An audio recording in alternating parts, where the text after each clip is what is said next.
67 times higher than the International Space Station, all stored on one thumb drive. Needless to say, your stuff is being collected. And with all this information on every person, the Antichrist will seem omniscient. He's going to seem all-knowing. But it's not just digital. It's going to give him the ability to appear like God to people. He won't be, but he's going to have all this access within seconds to anybody in the world. Isn't that fascinating?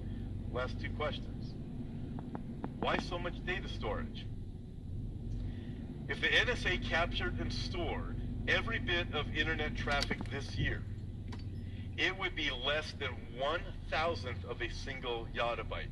So, what do they intend to keep in data storage?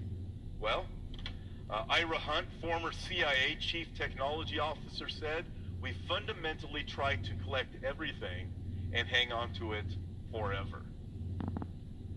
I watched a show, I think I've shared this with you before. It was some people trying to live off the grid. They don't want to be on the grid. They're preppers off the grid. You know, if you're a prepper, you're a prepper. But they were off the grid. They had a TV show.